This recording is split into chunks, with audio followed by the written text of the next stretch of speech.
precious building. You are more than the air. Listen close to my heart. I see her face and notice she sees. Your reflection is more than you see. You are more than a phenom, lasting essence longer than eons. In the plateau that we on.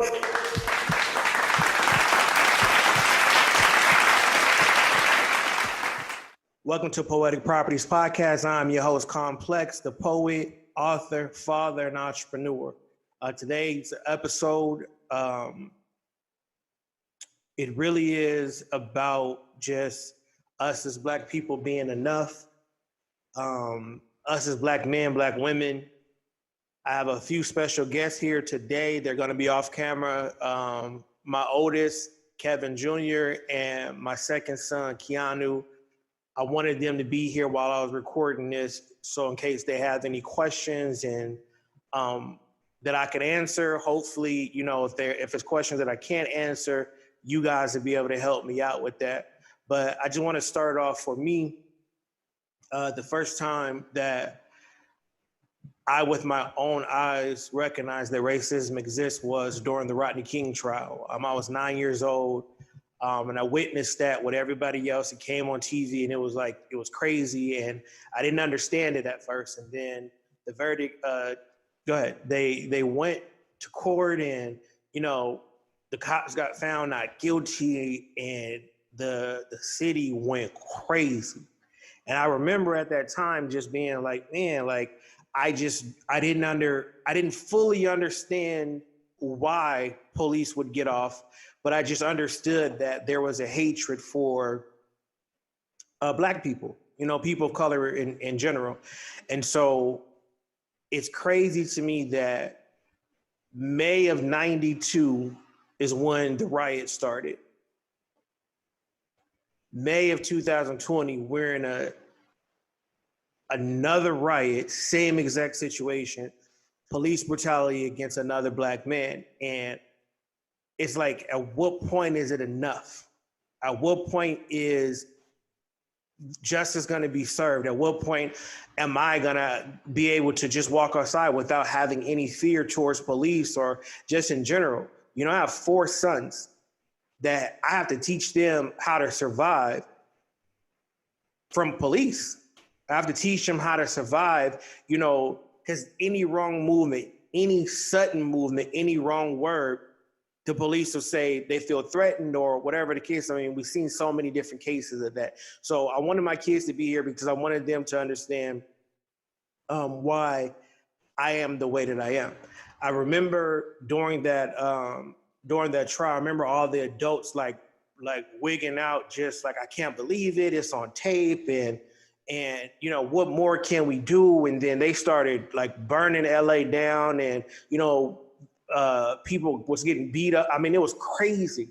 And still it didn't resonate in a sense of I necessarily had to have fear because I was a child. I experienced, you know, bad situations with police like throughout my teenage life, but it's this one incident I remember, and that was the turning point for me, where I was just like, all right, the police is wilding out. Like, for lack of other words, I'm not fucking with the police. It is what it is. I was with my brother and I was with my father. We was at Jim's Burgers. Excuse me. It was at Jim's Burgers. It's a hood establishment where I'm from, whatever. But I was with my dad. So it's like, all right, cool. I'm sitting up on the counter talking. Police pull up, like, yo, you need to get down. I'm like, all right, cool. You know, it is what it is. We always sit up there. Our high school was right down the street, whatever. He took me out the counter. He took me to the car and he handcuffed me. And I remember laying on the hood of the car, like he put, like, try to be real tough, like trying to scare me or whatever, put the cigar, he had a cigar, put the cigar on the hood. And he's like, yeah, you know, you fit the description, yada, yada, same on, same on. I'm like, what? Like, I'm here with my dad. I fit what description of what? And so I remember my dad like telling me to relax, you know, whatever, but my attitude is not set up that way. So I'm pissed off. And it's like, I didn't want to eat no more because it's like, what are you doing? I'm a high school student here with my dad. You telling me I fit the description of whoever, whatever, ain't nothing but Mexican and black people in the area. So what description is that? And I remember from that point on, I just really disliked the police, because it's like, if I'm sitting here and I'm chilling and I'm relaxing, I don't have on no gang attire, no weapons, no nothing. I'm with my dad. I'm chilling. What description do I fit? The only description it was that I had on a white t-shirt and I was black. And so it's like, it's really weird to me that now, 37, I got to tell my kids, be careful. I got to tell my kids, like, keep your hands where they can see them. I moved out of the hood so that my kids didn't have to live with the same dangers that I had to coming up. And now they're in a worse situation now in life than I was. And I was ducking bullets in gang fights. You see what I'm saying? And it's like, I grew up at a time where you just had to defend yourself. And everybody want to talk about, oh, it's black on black, oh, it's this, oh, it's that. And it's not.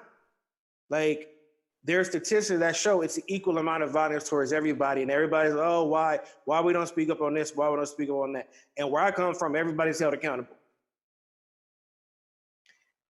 It's disheartening seeing that even today in 2020, us as African Americans still are treated like animals. Treated less than animals. There's more jail time given for people who hurt animals than for these cops and people who kill unarmed black people of color. And it's really hard. And I'm at a place to where there's so much anger in me, but I know that I have my sons and I have to make sure that they're okay. I have to make sure that they don't take that anger and they don't turn it into something that's going to get them hurt. They're teenagers. Unfortunately, police are killing teenagers as well. And that's the problem that's the problem that I have with everybody having a problem with Black Lives Matter. I've seen all the way from Columbine all the way till now, where Caucasians get escorted to jail in peace. They get handcuffed. They get a chance in court. And they just murdered people. If a black person looks wrong or says the wrong thing, it's immediate death. And it's unfair. So I have my kids here, and I don't want to be all over the place. I want to see if they have any questions, anything, so that we can open up dialect, so I can make sure that they're informed and I'm informed of how they feel and what's going on. So, who want to start? I'll start with Keanu. What's your question? What are your thoughts about the death of George Floyd? My thoughts about that, I'm very, very angry about that, because when people call the police on you, it shouldn't automatically be a death sentence. And the reason why the police was called, from what I could be wrong, but from everything that I read about it, they said that he was accused of forgery. And that's either writing a bad check, having bad money, whatever the case is. Well, when they called the police, they arrested him. He walked to the car. They put him in the car and they start beating up on him in the car. Like, there's multiple videos that came out. And it angers me, because even if he did write a bad check, there's no reason to beat him up and he's complying. There's no reason for you to kneel on him and he's complying. That's the fear, because police are supposed to protect and serve, but yet they're using excessive force on everyone. It's just that Black people are dying from it at a higher rate and no one cares. Like everyone says, oh, they do that to to Hispanics. They do that to white people. They do that to men. They do that to women. There's no justice being served anywhere. And so for me, it creates a deep sense of fear, even though I'm not a bad citizen, even though that, I don't do that type of stuff, I could still die. Like, I'm angry, I'm hurt because that man has kids. He's somebody's son, he's somebody's uncle, and all because it was assumed that he wrote a bad check, he was arrested.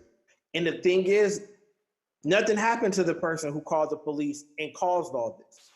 That person gets to go to their family, work, live life, have fun, do whatever. And it's just not fair. So I'm angry and I'm hurt and I'm scared because it's happening on camera. You see what I'm saying? So it's not one of those things to where it's like, you push me, I push you. It's not one of those, it's like, I have you on camera and I'm screaming, I can't breathe. And you as a police officer don't care. That creates anger in me. Because why do you have to be this way off of an assumption of a nonviolent crime? Why does there need to be 4 officers for me supposedly giving someone a bad check? So I'm hurt and I'm scared, and it creates a higher level of anxiety and depression because I'm Black. You know how much time I go up to the store. You know how often, I have to pull cash out and pay for stuff. And at any given moment, someone could accuse me of giving them bad money, and now I could be George Floyd. So it's I don't know, man. I don't know. That's why I keep my head on a swivel no matter where I go, and I gotta defend myself from whoever. I've always told you that, from whoever, no matter how it ends, if I'm being mistreated, I just have to do what I have to do. What about you? If you were in George Floyd's position, what would you have done? If I was in George Floyd's position, to be honest, son, there was nothing he could have done. There was nothing he could have done. He was handcuffed. So there was no way for him to fight. There was no way for him to move. Not only was somebody on his neck, there was people kneeling on his back. There were people kneeling on his leg. Like, he was pinned down, and there was it was nothing he could do. And unfortunately to say, and I don't want to be so harsh, but if I was in that position with the asthma that I have and the conditions that I have, I would have fell victim to the same fate, which is death.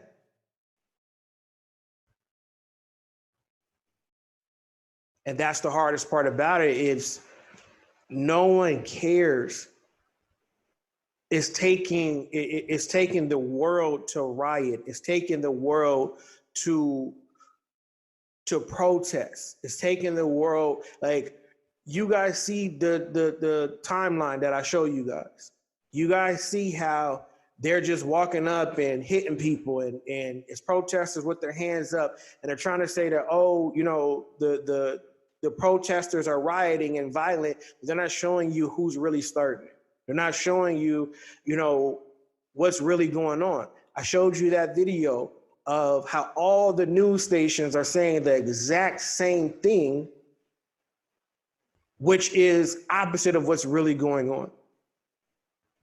And that's why I love that we have our phones now, that we can be our own news stations. We can be, our own radio stations. We can get the information out to the people, because that's what's needed. That's what's needed, so that people can see, what's really going on. It's scary. It really is. I constantly, when I'm going to the store, or I'm going, to grab us something to eat, it's been multiple times to where I know my license is clean. I know I have insurance. I know the car is paid for. I know all of that. And police will see me and turn right around and get right behind me. I've had it to where even in this development where I'm going to get y'all something to eat, the police saw me and they literally followed me until I pulled into the garage. So why? Because I have dreadlocks? Because I'm black? Because my car's nice? That's it. That's all it takes. And it's happened multiple times where it's like, at what point do you guys just treat us like human beings? At what point do we get the same respect? Just because I drive a nice car doesn't mean I stole it. Just because I have dreadlocks don't mean that I sell or smoke weed. Just because I'm black don't mean that I'm a thief. Like, it's horrible how people look at us as black people and people of color in general. And like I said, we're in a moment now where the tide is turning and people are just tired. Like, people are tired of the abuse. People are tired of being hurt. People are tired of no justice being served. And this is what it's come to. Y'all know me. I'm chill as they come until you push me to a certain extent. Once you back me up on a wall, I'm still like, hey, because I don't have no chill. So you can't keep on having us turn the other cheek every time. Like, we try peaceful, then they still, no, you can't do that. We try protest, no, you can't do that. Now we're a mixture of rioting and protest, and now we're getting ears. Now it's like, oh, okay, what's going on? But it's more so people trying to focus on the riots than it is the peaceful part. And that's the problem that we have. That's a problem that we've had for ages. I really thought that you guys would be able to grow up and miss this part of life. Like, it would just be like, before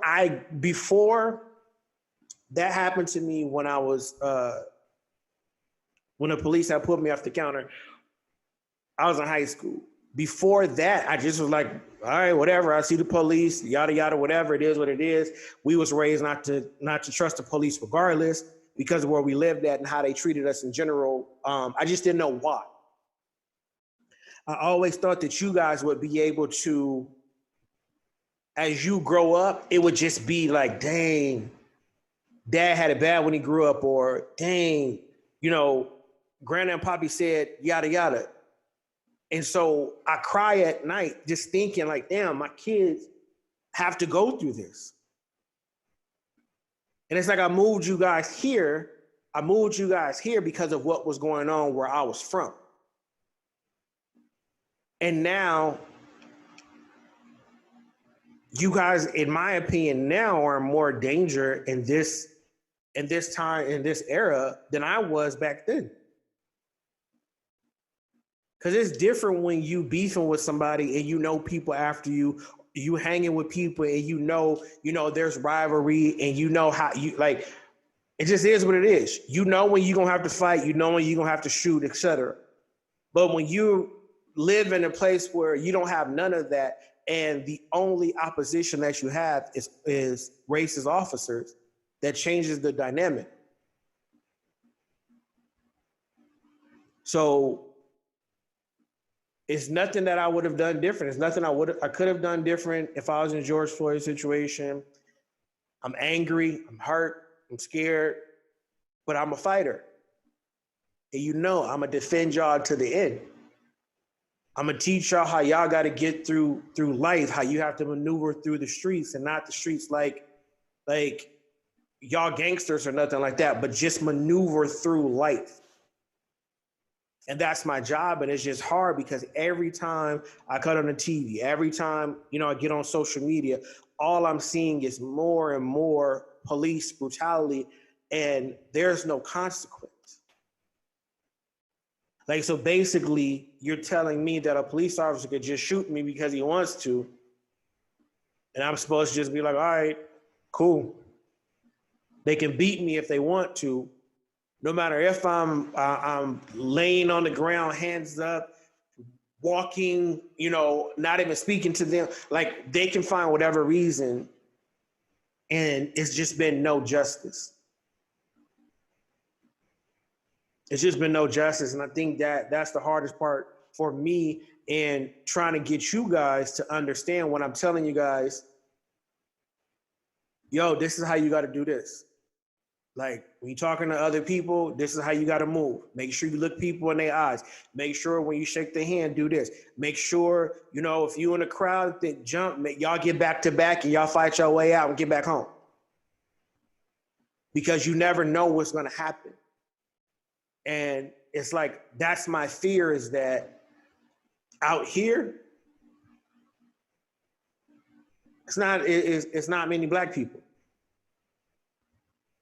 You've seen from your own situation, I had to call the police and they still didn't want to help us. So I had to tell you, okay, cool. That kid touched you again. You already know what time it is. You know what time it is. Once I said that, you saw they kept calling, hey, don't tell him that he can't defend himself. He can't. No. That's what we're going to do. Since I followed your protocol, you didn't help. That's how I feel in real life. The difference is, if I call for help, being the color that I am, with the hair that I have, it might be a death sentence. And you hear people say that all cops are not bad and stuff like that. It is what it is. Because if you bad and he see you be bad, he just as guilty as you for letting you do the thing that he know I'm gonna be mad at. You see what I'm saying? So I don't know, man. It's just it's just really a difficult thing. Do you feel safer or like more scared that Anonymous is helping?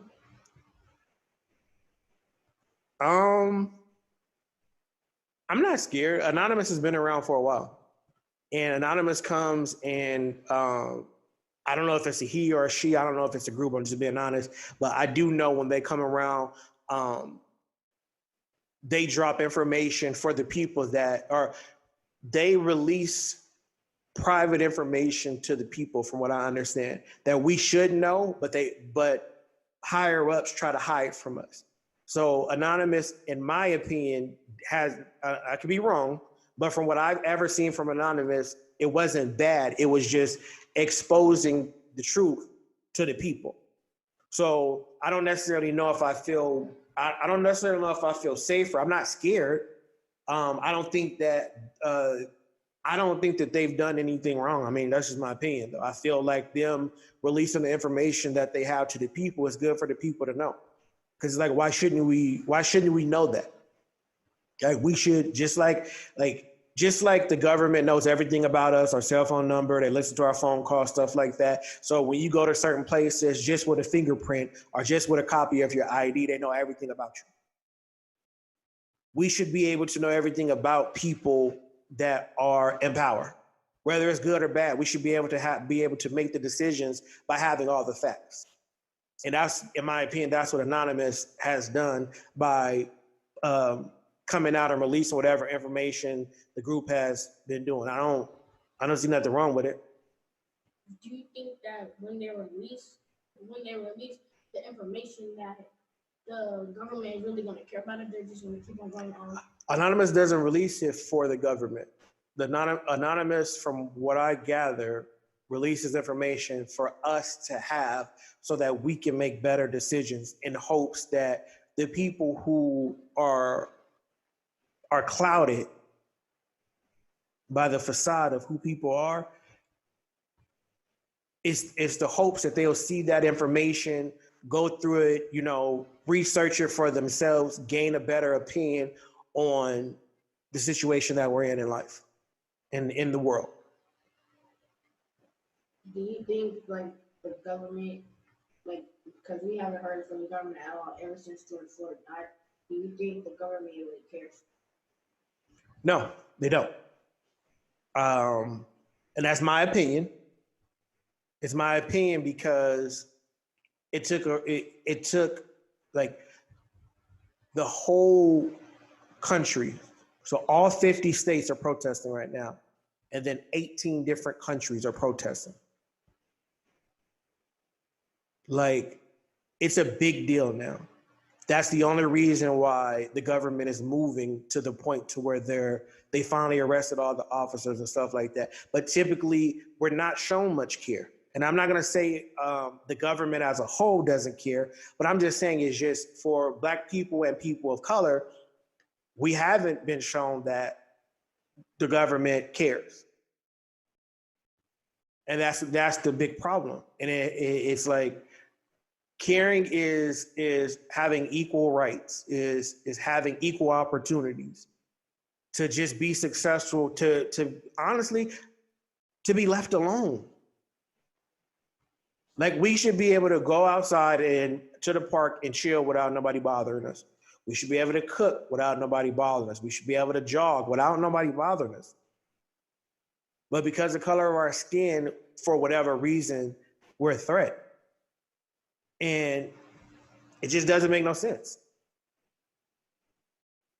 It doesn't make no sense. And that's why I try to tell y'all, like, y'all got to stick together. Y'all got to make sure y'all watching out for each other. Y'all got to make sure that you guys are being kind and whatever to each other. Like I always tell you, me and my brothers may not talk every single day, but let something happen. Let something happen. And watch and see how we connect like Transformers or Voltron. We be up in them joints like Power Rangers together. We're not playing that. So it's just, I don't know, man. It's a hard, this time is hard. And I fear for you guys of what's going to be next, because this has been going on for centuries. You feel me? This is not a new thing. And that's what bothers me, is like, we've been fighting for so long just to be seen as equal. And it's like, I pray that I see it in my day. I pray that you guys see it. I pray that we'll be able to just have peace. You know what I mean? Just, yeah, I don't know. Anything else? No. All right, go ahead. Yeah, people, I just wanted to have them here. Y'all may be able to help me, leave a comment, something that I could further educate myself on, educate them on, but it's crazy. It really is it's crazy what's going on. It's crazy that, like, I pray it changes. I do. Like, I'm enough.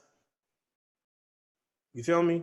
Like, as a Black person, like, why I gotta fight so much? Why I gotta fight so hard? I'm enough. I work hard, I pay my bills, I stay out of the way like most Black people, but I'm still looked at as less than. I'm still looked at as a threat. And it's like, that shit is crazy. It's depressing. I gotta wake up every day and work double time just to get not even recognized, but just to get to a place to where I can almost be equated to a human.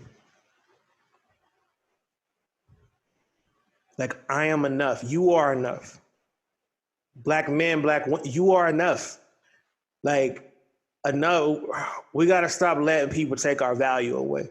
We got to stop letting it come to a point to where we're docile because we don't believe in us, because so many people have told us that we aren't enough. So many people have treated us this way and that way. And nah, we enough.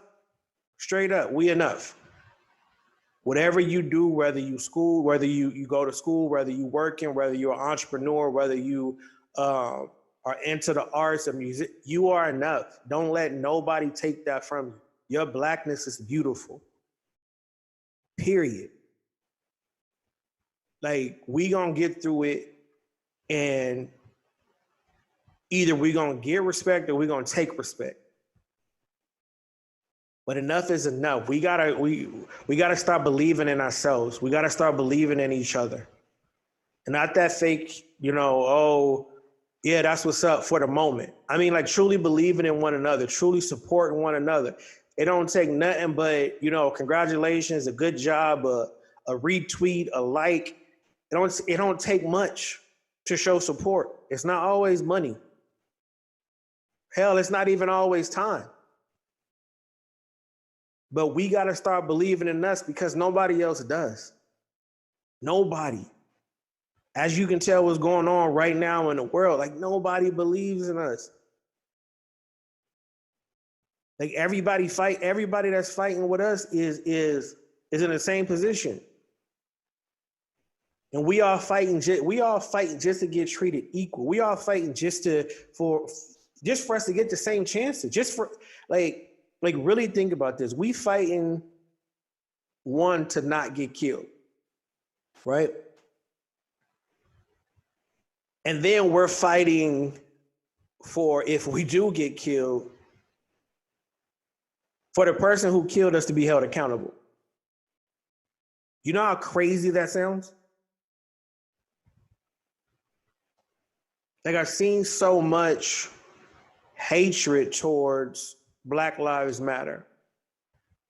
And it's so crazy to me that you can say, hey, I matter. And the world is like, nah, you don't. Like, we legit fighting to just matter. To not get treated like animals, to not get treated like some second-rate slave citizen. That's a harsh reality. And this thing has been going on for centuries. All for what? Like, at what point did the world wake up and say, all right, if you dark-skinned, you stupid, you ugly, you don't get this job, you're not capable of this. Oh, but you can dance real good and you can run real fast and you're real strong, so you're gonna entertain us. Nah, we're more than entertainers. We're more than athletes. We are the world. And the sooner that we all realize that, and we continue to bring this fight to them, and we continue to speak our piece and make ourselves relevant and support one another and believe in one another and lift each other up, the better it'll be. I want to leave y'all with this piece that I wrote some years back.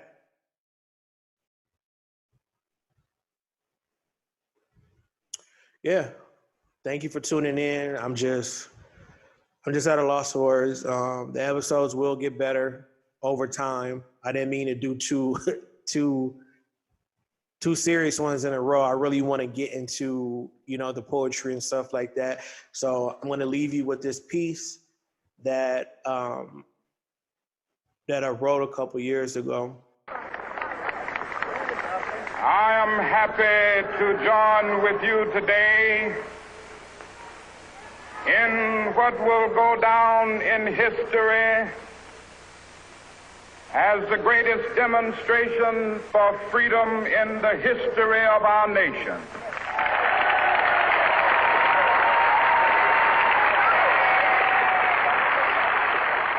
I have a dream like Dr. King to stop the fiends from fixing. And the fixer to stop pitching because our people are lynching themselves, banging a stereotype thinking it's much cooler. Turning up the stereo like what they saying is much smoother, but it's not because the only thing they doing is changing the game up for music. Dr. Martin Luther King had a dream that channeled the movement for improving the soul from a universal standpoint, overshadowing ignorant thinking, shedding light to open the eyes of the present, believing the earth was created for all, from peons and peasants suffering now for eons of essence to kings and queens with all things damned if they want a day with less than cool and comfortable living. This is the world we live in now, and I can't find nothing that's different. Genetics a metaphorical lynching. Nobody helps, so I guess we can consider them henchmen. Sean Bell just says the same thing, different day. If we kill someone to die, we statistics. If they do it, they get away. Areas of gray matter. Dr. King is turning in his grave because we are regressing. A colorful field of slaves with no owners or wardens, just debt and fortunes, holding us captive, keeping us floating and diving, unfocused and conniving, moving behind the wheel before we even realize that we driving. I have a dream like Dr. King to speak to the fatherless son. Break the chain, start a new cycle, father your sons, love your daughters. God, then the things much greater than hustlers' money, because even a hustler suffers a drought and tussle with money. Teach them they gotta respect to get him. Show them the reflection in living is more about giving than everything you're getting. Claim your kids even though your baby mom be acting funny. She sends you pictures, ask for money. She tell you can't see him on Saturday, be a man, try on Sunday. That don't work, ride by on Monday. Kiss your kids and tell them you love them, or just grab them and hug them. I have a dream like Dr. King to speak to the young ladies. The baby of a baby that just had a baby. It's crazy how fast we all grow up. I wanna tell her calm down, slow down, hold up. Baby girl, your life is still precious. Even if you sex less, or even if you don't do it at all, believe he'll call and respect your belief. But if your safe sex turns into an accident that you're willing to own to, and he play like Cain the Menace and say it's on you, don't abort your seed, deliver your present, and teach it to be present like roll call, name, hand raise, present. If he call, let him see his kids. If not, teach him not to hate them. Pass your strength to them so they'll know how to handle themselves when they have to face them. Teach them love and compassion, love and great faith, so they'll know when to speak up and when to bite their tongues and save face. I have a dream like Dr. King, but the only thing is I haven't slept in years.